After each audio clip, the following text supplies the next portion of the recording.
Now today's video I'm very excited about, one that I've wanted to do for a long time, an excuse to race or drive around the old Hockenheim layout. Specifically, today we're trying to beat the last ever pole lap around the old version of the German Grand Prix at the Hockenheim ring, of course going through the forest. Now 2001 was the last season this layout was used, and the laps were considerably longer than the current version. You know, the current one is around the 1 minute 10, 1:15. These laps were around the 1:40, so a much longer lap of the Hockenheim ring. Now, this one, of course, is special because it's the last one, and the time to beat is a 1 minute 38.117, I believe, and that is from the man himself, Juan Pablo Montoya. Finally, I've also got an excuse to drive as the man himself in one of these videos, and we're going to try and beat him and see how we get on. So let's get into it and let's have a little bit of fun. Hopefully you guys are going to enjoy the video. If you do, smash the like button. Again, comment suggestions for retro pole laps to be in the comments down below, and yeah, also check out the playlist, guys. I do recommend you watch it. We've got a lot of videos in there now which I do recommend you guys watch, because the likelihood is the video you may suggest has already been done, so go check it out. Anyway, here we go through the stadium section. The track is considerably different. Even sector 3, which is the familiar part, you know, is reprofiled in a very different way. So we're going to get stuck in and we're going to see how we get on. You can see this is all quite different to the current version as we get underway, and let's see how we get on. Default setup, so we'll find out how that stacks up relative to the rest. Oh, trying to carry some speed through turn 1 already there as we dip a wheel into the gravel. Now we have a long straight, a long breather until the first of 3 chicanes around this particular layout. This is chicane number 1, spot the 100. Down to second gear, over the curbs. Again, traction control will help you on the traction areas, so you don't really have to worry too much about putting the power down and, you know, losing the rear end. We can maybe dial it down a little bit to have a bit more of a lively back end. Second chicane, no brake markables that I could see, but just braking on instinct. Lots of camber here through the banking. Oh my god, the traction control did not save me there. Right, we're going to ignore this placeholder lap time, and we're going to go again and try and clean up some mistakes in the process. That's more like it. Through turn 1, much better line through there as we get the lap started. We should see purple mini sectors all the way down this straight because we've had a better exit out of the first corner, so we'll carry naturally more speed down here. 315 Ks as we look for the braking zone. Braking at about 90 meters on that one, a bit later than the one before. This car already feels pretty good, to be fair, and I feel like I can drive it on the limit quite nicely. The default setup feels very good in this one. Right, let's get the chicane sorted out again, and we'll try and make sure we don't dip a wheel in the exit on the grass. Second gear, over the curbs, aggressive, and again let the traction do the work, just floor it on the way out, and there we go. This time we keep it on the tarmac. Right, that's 2 chicanes. Now, chicane number 3. For this one, we're going to try and aim for the 50. Second gear. Again, use all the curbs. Track limits weren't really a thing here either. And now we rejoin onto the current racetrack. Just bring the car over to the left. Scrub as least amount of speed possible on the straight. Use the extra tarmac on the left side as we throw it into the stadium, the Sachs curve, I believe. I don't know if it's the one before this one, but through we go. Try and thread the needle. A little bit of a back end getting loose there. Rear tire's getting hot. Final corner. Use all the exit curb, and now up to the line. 38.1 to beat. And it's a 40.5 opener on a default setup. So work to be done. So now we're going to get into the setup, and we're going to start out with the gearbox, which is customizable. I'm actually going to leave it unchanged. I want to lower the wings instead because we weren't anywhere near 330 top speed, so I want to basically try and get there by dropping the wings, because basically it's all straight bar sector 3. So for that, we're going to leave the gearbox the same. We're going to drop to soft tyres. We're going to put the pressures up on the front, and we're going to especially put them up on the rears because they were overheating before. Now, fuel was interesting because in 2001, the regulation was still how it used to be, in the sense that you go as fast as possible. So in 2003, I believe, is when they introduced qualifying on the race fuel. So for this, we're going to basically halve the fuel to 40 litres and see how that goes, and get a bit more of a baseline and kind of get a feel for how the car's progressing. The traction, it says 1 is greater intervention of traction, so we'll go for 5 and try and basically scale it back a little bit. For the aero, I'm going to drop the front wing by 2 and the rear wing I'm going to go down by 7.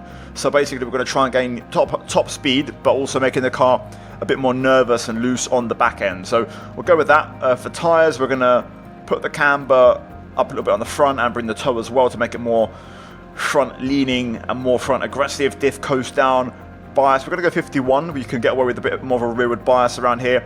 And then the ride height I'm going to leave the same because I feel like I could hear the car bottoming out on the last lap. So we're going to keep an ear out for that one, especially now on this run.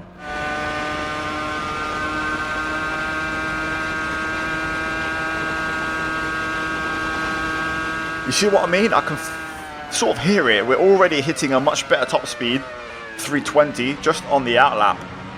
But I feel like I can hear the car bottoming out. Now then, all you have to look is at the mini sectors in the top right to see that the lower wing is going to be the way to go.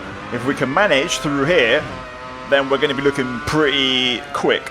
So let's see. Also, the soft tyres will also be keen to see how they hang on. But let's get stuck in.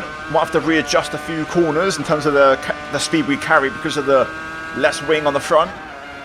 Turn 1 though, 5th gear. Bashing the curb on the inside. Already 2/10 up, and look at the time now we're going to gain for free. All the way down this straight. We're going to bring over to the right for a tighter line. Look at the revs, 325. I'm now going to brake a little bit earlier, just because we don't have the downfalls like we did before. Lost a little bit through the chicane, but we're now going to gain more lap time down this next straight. We need to find 2.4 seconds. Of course, no engine modes with these cars.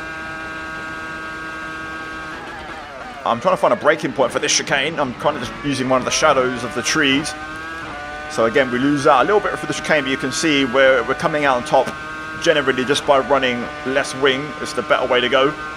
We're going to try and just brake before the 50 for this one still, like before. Look at wide there after the first apex. So we lose out, but we do get a good exit actually. So we're going to find near enough, I'll say almost 1.5 seconds, but now we might bleed some time through here. Into the stadium. Turning in early. That was actually quite good, to be fair. Out through the hairpin. Quite a bit of understeer there. Still keeping the advantage though. Tyres are holding up as well with the higher pressures. I've got to say, it's actually worked out really well. Over the line we go. That's a 138.8. So that is actually really good. That gets us right in the mix. Wasn't as concerned with the car scraping as I thought on that lap. I might mess around though and see what we can do. Now, for this one, let's have a look at these ride heights. Now, the rear's actually quite high, the front's quite low, so I'm going to just use some logic here. I'm going to put the front up by 3, I'm going to lower the rear by 8. I just want to see how that works. We're going to drop the rear roll bar a little bit. We'll keep the front as is because I'm quite happy with the front end of the car. I just want to try and find more traction. And then really elsewhere, I'm going to go 50 bias, which is the lowest. We can get away with rearward bias. And then elsewhere, I'm also going to put a bit more camber and toe on the front because the front doesn't really work that hard around here, so we can get away with it. And then elsewhere, I'm going to put the front wing up by 2. I'm going to lower the rear. We might end up leveling that out, to be fair, I think, come the end. I'm going to also loosen up the traction control a little bit more. And we're now going to get that fuel down. So we're going to go half again, so that's 20 litres, which is basically minimum almost. We can maybe trim a little bit out, but that's going to be, I'd say, the setup now for this one. Still sounds like it's scraping. If anything, maybe scraping a little bit more, but the top speed doesn't seem to be unaffected. I wonder if potentially it's more of a audio thing more than an actual performance thing, because the purple mini sectors in Sector 2 kind of highlight that we're probably even quicker on a straight. So we're going to find out. So let's see, maybe it's placebo, and maybe, like I said, it's just sound effects rather than actual car bottoming. But let's get into it. 7/10 to fine, almost 8 to be fair, to try and beat Montoya's time. So let's get to it.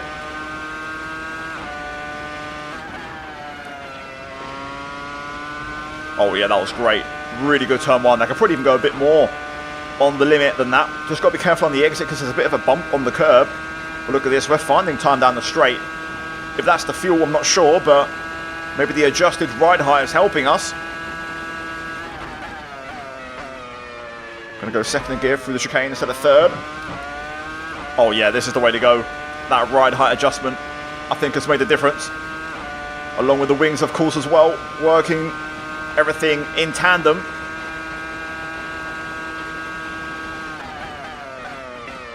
Into this next chicane. Car gets a little bit loose. Again, we've opened up the traction a bit, so got to watch the rear. Right now, we're give or take on course for that pole time. 8/10 is there or thereabouts. Into the next chicane we go. This time we get our apex. And the second one. Although we actually ended up losing time on that particular one, so surprising. This is going to be close. Now into the stadium. Just got to watch the exit. There's no curb like in real life now, so you just hit the gravel. We lock the rears a little bit there at the back end, now slipping out with that traction switched off. Just struggling with the left rear a bit, I can feel it. Last corner, we just lost a little bit there. 38.112 though, we've done it. I think we've done it. I think it was a 117 from Montoya, so we've just managed to do it, even with that scruffy end to the lap. I'll get a check, but I think we've done it by 5 milliseconds. Right, we've done it 5 milliseconds quicker, but we're going to keep going. Obviously, you guys know the spirit of these videos. We're going to try and push for the ultimate lap time possible. To be fair, that felt really good, so there's not a ton more. It's basically just experimenting with the setup. The gearbox is fine. We're hitting a good top speed, so we're going to try and hopefully get this dialed in. So we'll go for another few adjustments. We'll get the fuel as low as possible, so, you know, out lap, in lap, time lap, which will be, I'm going to go 17 litres, 3.2, which is the lowest we can go for. I'll leave the traction on 6, that felt good in terms of what we can run. I am going to run the flat wings, so 15 a piece. And then, other than that, I will go a little bit more on the toe to push the front end some more and squeeze a bit more out. I'm happy with the bars on 50 as well. And I feel like the ride height worked, but I just want to try and see what happened if we ran. So let's say there was 5 on the front before, I believe. So if we ran like 5 and 8, I just want to see how that would perform. Visually, it looks like the car's bumping a lot more on the ground. I can hear it, but we're still hitting the top speed. I think we're going to be okay. I think the ride height is purely placebo audio. We'll find out now that when we get the lap underway and really push. So interesting, purple middle sector on the out lap. Again, just using the straight line speed, so there is some pace there. Anyway, let's get stuck in. We're going to go full send now and give it everything.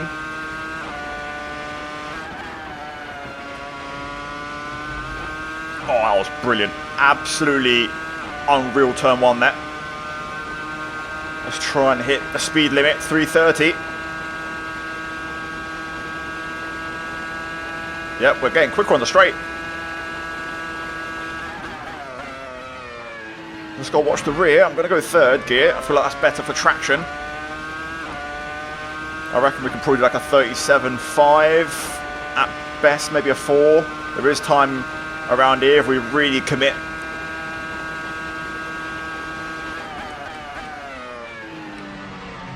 That's the line you want. You want to try and cut that first chicane a little bit, the first apex, because the track's quite flat. If you're trying to hit the curb, you're going to bump. There's a bit more like a flatter section. If you just cut it a bit, and you can see the lap time gain from that.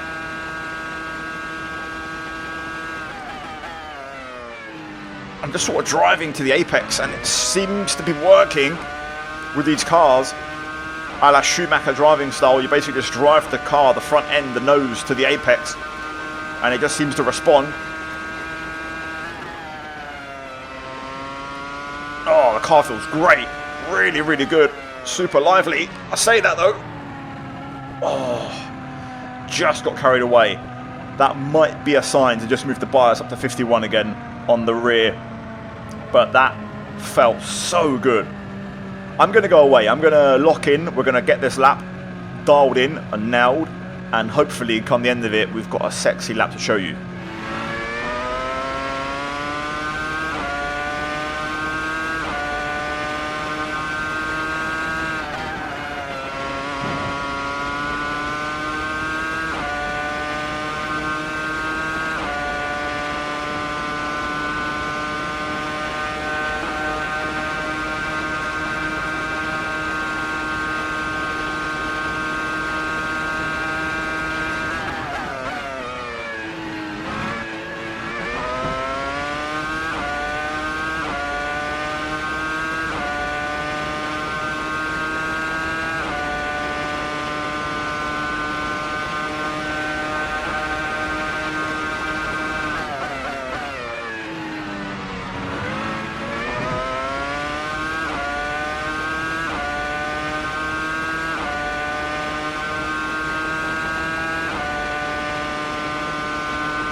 Where the hell did that come from, mate?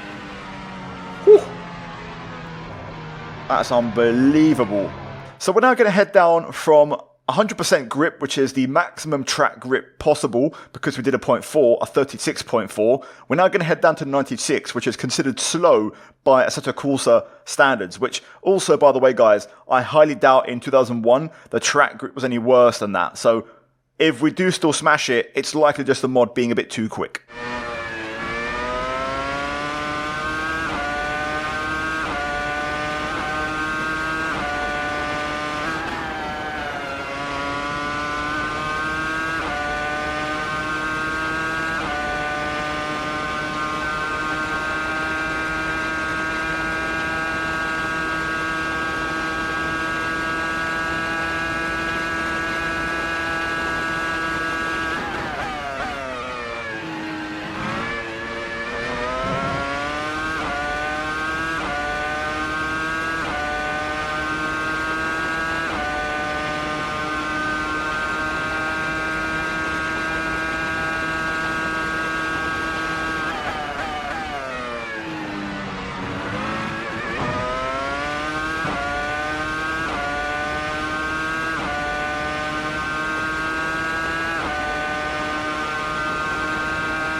It doesn't matter, bruv. I did that 36.4 with the previous track grip, which was set to maximum.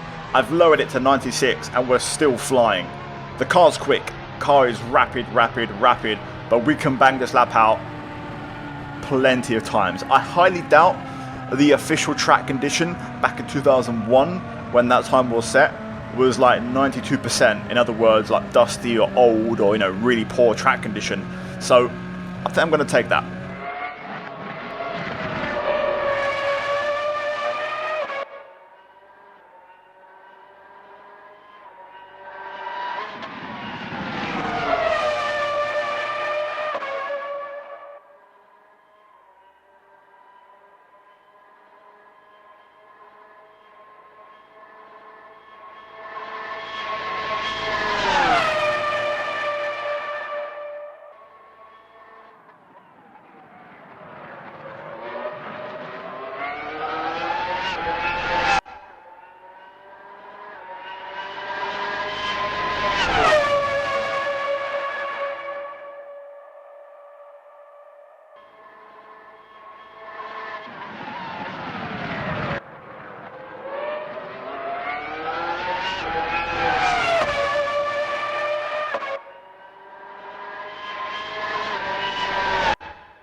Anyway, here is the final version of the car setup. So the gearbox ended up being default. I tried going a bit higher, and I actually ran that higher gearbox on the last lap. On the 0.4, I ran this on the higher gear ratio, but I actually think this is quicker because I did a 0.8 with worse track conditions, and this basically hit the limiter better, so the car actually had a better top speed on average. So I do recommend running the default gearbox. The tyres, of course, stuffs with those pressures that we saw before, 17 litres, and then traction on 6. That was perfect because the back end was a bit lively. You saw on the chicanes I kept on snapping away, but it was controllable and manageable.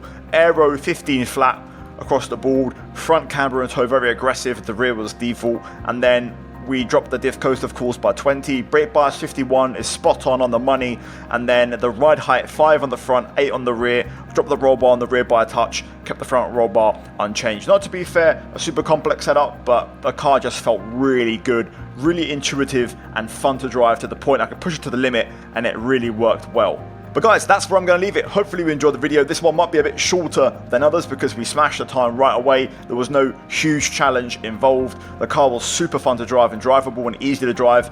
But I will admit, the beauty of this video wasn't so much sweating to beat the lap. It was more just showcasing how epic this circuit was and that we lost it, you know, which I can understand why, but what a track, what a piece of history, what an era, the noise, the cars, the track, the environment, the driver, everything. Anyway, down below I'll leave the track and the car linked if you guys want to check it out for yourselves and give it a go. All my other mods will link down there as well at the bottom of the description, along with timestamps, all that good stuff, you know, the equipment that I use. If you guys want to check it out, you can. In the meantime, a massive shout out to my channel members for supporting the content and the channel. If you do, then leave a like on the video, guys, subscribe for more. As always, check out the 2 videos on screen, and yeah, cheers for watching, and I'll see you next time. Take care, and let's go out from me.